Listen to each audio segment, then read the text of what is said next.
Dua kitab besar yang jadi pegangan fi ilmil hadis di hadis yaitu Bukhari Muslim. Saya alhamdulillah tadi pagi ngaji Bukhari, sekarang saya mau ngaji Sahih Muslim tentang Mi'raj. Dari sekian cerita Mi'raj yang mungkin jarang disebutkan adalah riwayat di Sahih Muslim. Di kitab saya halaman 83 saya baca. Di antaranya dijelaskan falamma alawna sama ad-dunya. Jadi di peristiwa Mi'raj yang jarang diceritakan orang itu, Rasulullah itu ketemu Nabi Adam. Dan Nabi Adam itu disebutkan di sini faidan an yaminihi aswidatun wa an yasarihi aswidatun. Dari sisi kanan itu ada kelompok besar, dari sisi kiri juga kelompok besar. Saya baca teks aslinya ya, tabarruk ya, supaya dapat berkah dari bahasa Rasulullah SAW. Ini cerita Nabi ketika ketemu Nabi Adam. Fa idza nazara qibala yaminih dhahika wa idza nazara qibala shimalih baka. Nabi Adam ketika melihat ke kanan tuh senyum-senyum, senang sekali. Tapi kalau melihat ke kiri itu nangis. Lalu Rasulullah SAW tanya ke malaikat Jibril, itu siapa? Itu Adam. Dan yang kelompok di kanan itu ahli surga. Maka beliau kalau melihat senang sekali, dan kalau yang di kiri itu ahli neraka, kalau beliau melihat itu susah sekali. Artinya apa? Betapa susahnya jadi Nabi Adam itu. Jadi kalau misalnya ada koruptor ketangkep gitu ya, yang nangkep ya cucunya, yang ditangkep juga cucunya. Kalau kita punya anak 10 itu, terus yang satu misalnya nyuri milik temannya, milik saudaranya itu, sing naboi ya anaknya, yang ditabui juga anaknya. Kayak apa tersiksanya seorang Nabi Adam? Karena nggak punya pilihan, pasti dari sekian kasus dolim dan mazlum, yang mendolimi maupun yang didolimi itu pasti anak cucunya. Jadi betapa susahnya seorang Nabi Adam. Jadi termasuk kearifan kita sebagai manusia itu belajar dari takdir yang kita hadapi, yaitu keterbatasan kita sebagai manusia. Kita harus bisa ngelola kegagalan, terima qadha qadar. Makanya kata Mbah Mun, abahnya Gus Hasin itu sering cerita ke saya, iman itu paling dhuwur itu iman qadha qadar, khairihi wa syarrihi minallah. Kita harus punya kesiapan iman khairihi wa syarrihi minallah. Bahwa segala kebaikan, segala syar itu sudah digariskan oleh Allah Ta'ala. Kita bisa apa sebagai manusia? Jadi pertama Nabi Muhammad ketemu di as-sama'i dunya, langit paling dekat, itu ketemu Nabi Adam dengan kondisi seperti tadi. Kalau melihat ke kanan itu senyum, karena itu anak-anak beliau, turunan beliau yang ahli surga. Kalau melihat ke kiri itu nangis, karena itu cucu beliau yang ditakdir tidak jadi orang baik.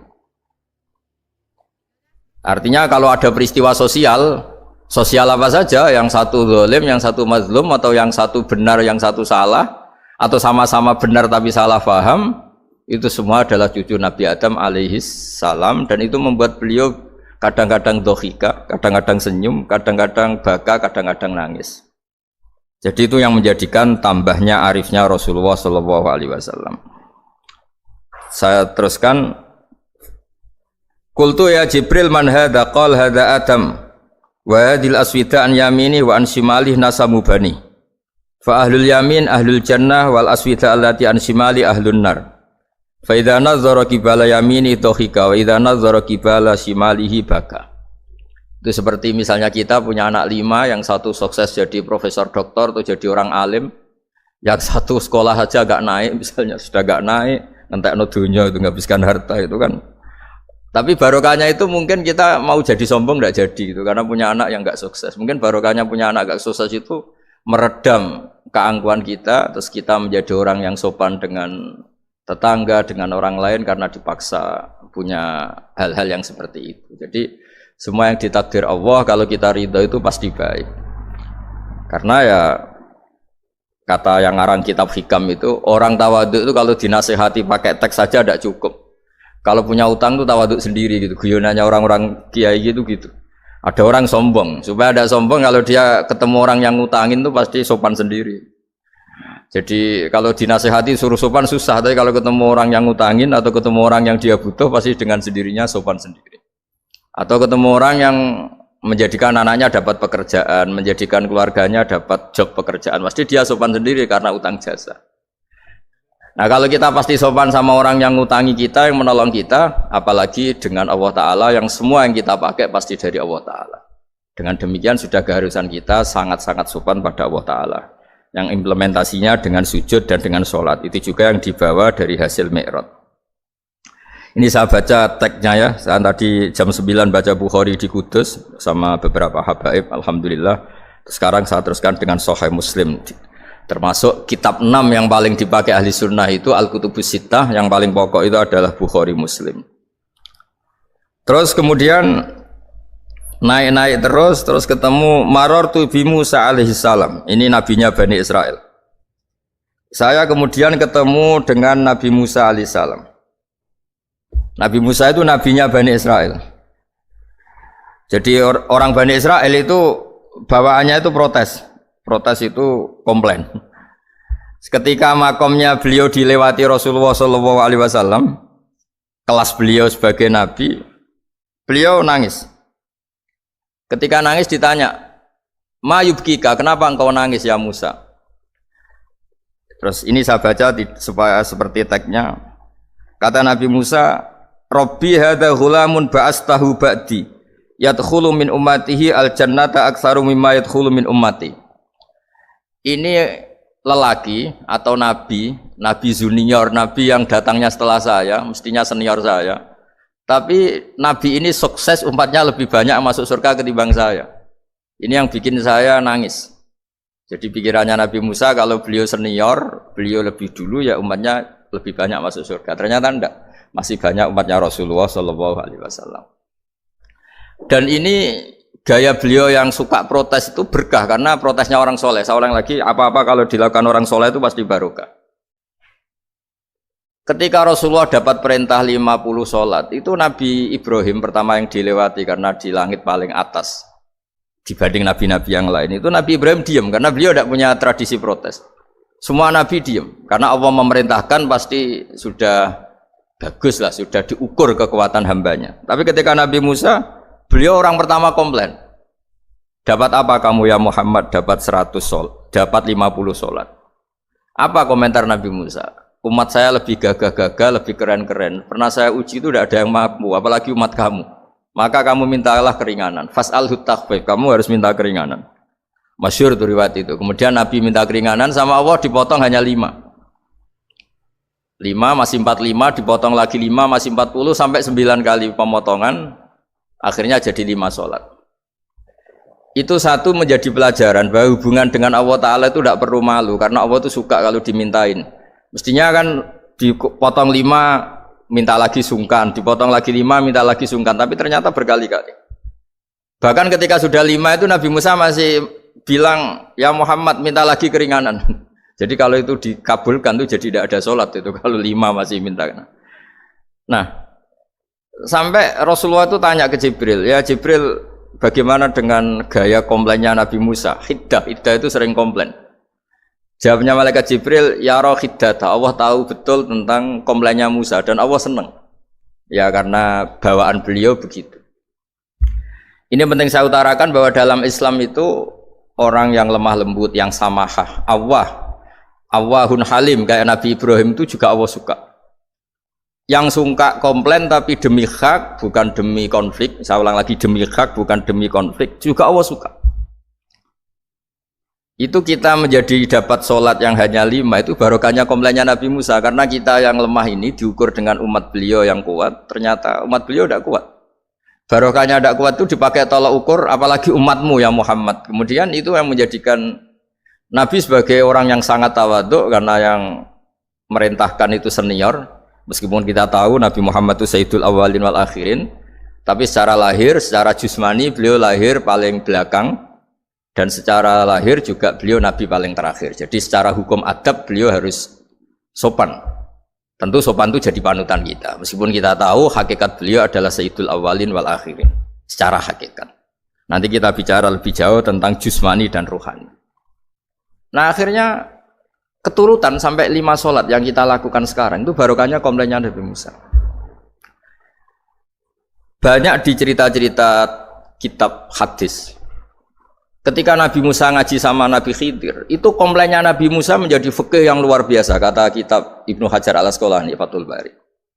Ketika beliau ngaji sama Nabi Khidir, kemudian Nabi Khidir itu dipinjemin perahu sama masyarakat. Sudah dipinjemin karena beliau majanan ya, dikasih gratis. Tapi di tengah-tengah perjalanan perahunya itu dilubangi. Nabi Musa komplain, akhraq tahalitu khriqo ahla, masa kamu lubangin padahal kamu naik, nanti gimana, kamu sudah pinjem, nggak bayar, masih ngerusak lagi, itu apa-apaan. Nabi Khidir ya relax saja, ilmu kamu belum cukup untuk menganalisis ini. Begitu juga ada 3 peristiwa yang Nabi Musa itu selalu komplain. Apa yang dikatakan Ibnu Hajar al-Asqalani itu kitab yang sangat bagus sekali. Justru dengan protes itu Nabi Musa punya kelas di atas Nabi Khidir, karena orang nggak boleh sukut alal mungkar, karena secara fikih orang itu tidak boleh mendiamkan sesuatu yang buruk. Kita tahu dalam aturan fikih di antara kewajiban kita adalah ingkarul mungkar, mengingkari sesuatu yang memang harus diingkari. Ya meskipun tentu tidak dengan sikap destruktif yang merusak dan apa, tapi yang nggak baik tentu kita ingkari. Perilaku Nabi Khidir yang melubangi perahu yang tidak miliknya, padahal yang punya perahu sudah menonton, itu perilaku yang nggak baik. Sehingga Nabi Musa protes. Justru protesnya Nabi Musa ini menjadikan beliau selalu di kelas fikih terbaik, yaitu ingkarul mungkar, mengingkari barang yang harus diingkari. Tapi tentu Nabi Khidir juga nggak salah, karena beliau punya perhitungan di depan nanti itu ada begal-begal, ada kekuatan yang nggak baik, yang selalu akan membegal perahu-perahu yang kondisinya sempurna. Nabi Khidir punya perhitungan, kalau ibarat mobil ini spionnya kok nggak dipecah, nggak diambil, itu termasuk mobil bagus, pasti digarong. Tapi gara-gara spionnya dipecah dulu sama Nabi Khidir, terus depannya dilumuri apa supaya agak menarik, ini selamat. Jadi perhitungannya Nabi Khidir, wa kana wara'ahum maliku ya'khudhu kulla safinatin ghusba. Di beberapa tafsir diartikan safinah ay sholihah, karena di depannya nanti akan ketemu orang-orang yang dolim yang selalu ngambil perahu-perahu yang bagus. Caranya gimana supaya perahu itu gak diambil? Ya karena mereka hanya ngambil yang bagus, ya dirusak dulu supaya gak bagus. Kalau ya gak bagus nanti lolos dari garong tadi, dari pengambilan secara dolim tadi. Jadi Nabi Khidir gak salah karena ada visi seperti itu. Nabi Musa protes juga gak salah karena memang tugasnya fikih itu ingkarul mungkar, mengingkari barang yang memang gak benar. Nah, di sini seperti yang dikatakan Gus Yassin, kita harus bisa ngelola perbedaan, ngelola beda sudut pandang dan sebagainya. Sehingga kita selalu dapat nikmat Allah Ta'ala, wa allafa baina qulubihim, nikmat yang kita asik, kita hidup asik, nyaman. Doa-doa bapak-bapak saya, guru-guru kita sering ijazahi setiap ketemu teman atau keluarga disuruh berdoa, Allahumma alif baina qulubina wa aslih dzata bainina. Semoga hubungan kita dengan orang lain itu baik-baik saja dan semua konflik kita dibenahi oleh Allah Subhanahu wa taala. Karena kita tidak pernah tahu ya, kita miskin kadang dianggap problem karena takut membebani tetangga. Tapi kita kaya juga kadang dianggap problem karena orang lain takut kalah dengan kita. Kita tidak pernah tahu cara pandang orang lain. Jadi kadang-kadang kita menang gitu, sama yang senang dikira kita pemikir serius gitu. Tapi sama yang nggak senang dikira kita merengut. Kita guyon, kata yang senang itu luar biasa. Kita dianggap orang yang ceria. Bagi yang nggak senang dianggap arogan. Jadi kita tidak pernah bisa ngelola pikiran orang lain.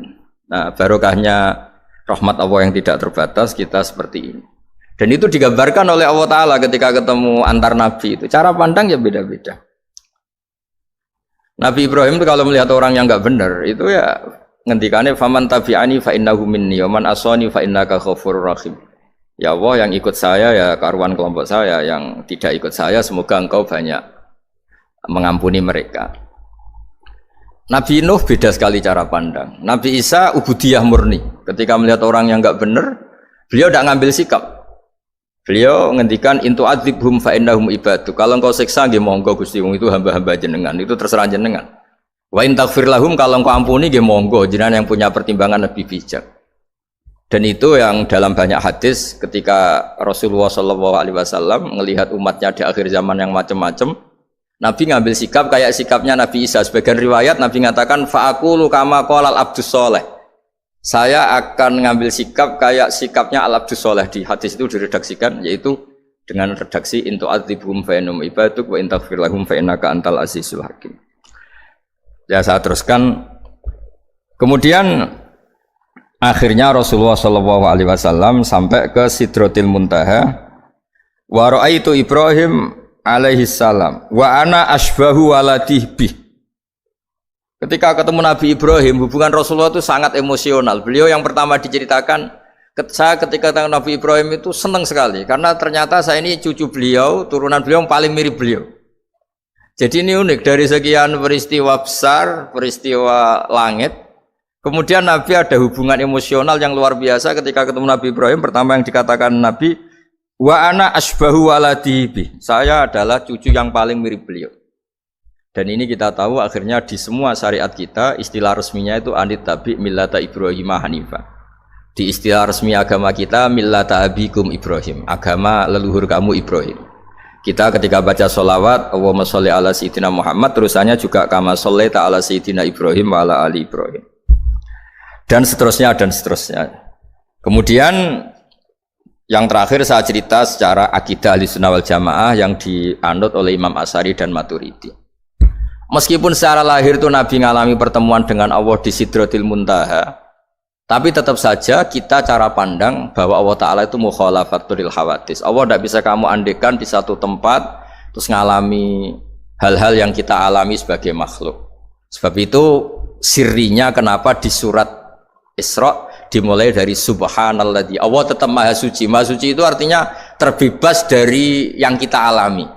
Allah selalu mukhalafatul hawadis. Allah la yahtaju ila makarin. Allah tidak butuh tempat. Allah tidak butuh waktu, Allah tidak butuh semua, karena Allah itu qayyum, Allah itu qiyamuhu bi nafsihi, berdiri sendiri. Allah tidak butuh aras, Allah tidak butuh kursi, tapi eksistensi kursi yang butuh Allah. Allah tidak butuh aras, tidak butuh kursi, tidak butuh langit, semuanya itu berdiri karena Allah, bukan sebaliknya Allah berdiri di atas semuanya. Sehingga kita mulai kecil diajari Allah itu siapa? Al-Qayyum, kalau bahasa kita qiyamuhu bi nafsihi, selalu berdiri sendiri, dan Allah itu al-ghaniyul mutlak, nggak butuh yang lain. Di sini pentingnya selalu Nabi ngendikan subhanallah subhanallah, wiridanya tetap Allah itu maha suci, Allah maha besar, Allah maha agung, dan keagungannya diantara ditandai dia punya sifat yang tidak sifat kita, dia punya keabadian yang tidak bisa kita miliki, dia punya semuanya yang tidak kita miliki. Itu sebab itu dimulai subhanalladzi asra bi abdi lailam minal masjidil haram. Jadi kata subhana ini maha suci itu maha suci dari tempat, dari waktu, dari apa saja. Meskipun Allah punya adat, punya sunnah memperlakukan hambanya itu dengan logika atau bayangan yang dibayangkan seorang hambanya. Sehingga seakan-akan kita ini ya ketemu, seakan-akan kita bisa ini melihat. Sehingga di surga disebut kita ini melihat Allah. Tapi semua ahli sunnah mengatakan, tapi kamu melihat Allah itu tetap saja bila kaifin walan khisorin, tidak bisa terus menciri itu bisa membatasi sifatnya Allah itu begini-begini, tidak bisa. Tetap Allah itu la tudrikul absar wa huwa yudrikul absar. Tapi kita bisa disebut melihat dengan kemakhlukan kita yang profan di surga disebut melihat. Tapi bukan melihat yang kayak kita melihat antar makhluk yang terus bisa apa itu cerita detail, cerita spesifik, cerita apa, tidak bisa. Tetap la tudrikul absar. Ini hebatnya ulama-ulama kita, selalu cerita Mi'raj, cerita nazar ila wa fil jannah, melihat Allah di surga, tapi bersamaan dengan itu selalu cerita Allah itu mukhalafatul hawadis, Allah itu laisa kamislihi syai'un. Jadi terima kasih Gajang, utamanya pada Gus Yasin dan yang membantu semuanya. Barokahnya kita ketemu bisa ngaji, supaya barokah saya baca teks aslinya di hadisil Isra, karena tadi saya jam 9 sudah baca Bukhari, ini supaya dapat berkah saya ini baca Sahih Muslim. Sekian dan semoga barokah. Assalamualaikum warahmatullahi wabarakatuh.